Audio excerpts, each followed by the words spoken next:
Voter সুন্দর একটা ছায়া আছে তো।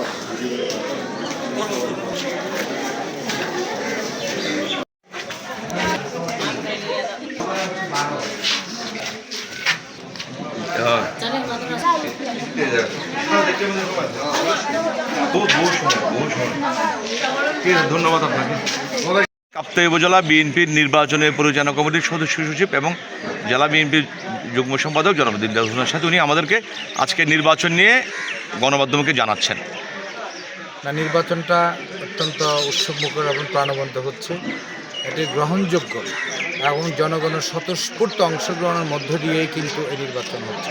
অনেকদিন পর বাংলাদেশের মানুষ স্বাধীন এবং অত্যন্ত নিজস্ব স্বকীয়তা ভোট দিতে পারছে।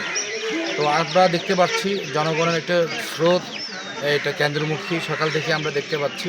তো এই স্রোতের মধ্যে মানুষের মনে একটি আশা জাগনীয় একটি বিষয় হলো, সেটা ধানের শীষের বিজয় নিশ্চিত করার জন্যই কিন্তু মানুষ কেন্দ্রে ছুটে আসছে বলে আমাদেরকে জানিয়েছে। তো এতদ অঞ্চলে ধানের শীষের ভূমিধস বিজয় হবে এবং সারা দেশে ধানের শীষের যে বিজয় সৃষ্টি হচ্ছে, এই বিজয়ের মধ্য দিয়ে আগামী রাষ্ট্রনায়ক তারেক রহমান আমাদের আগামী প্রধানমন্ত্রী হতে যাচ্ছেন। আমরা প্রধানমন্ত্রীকে আগাম শুভেচ্ছা জানাচ্ছি।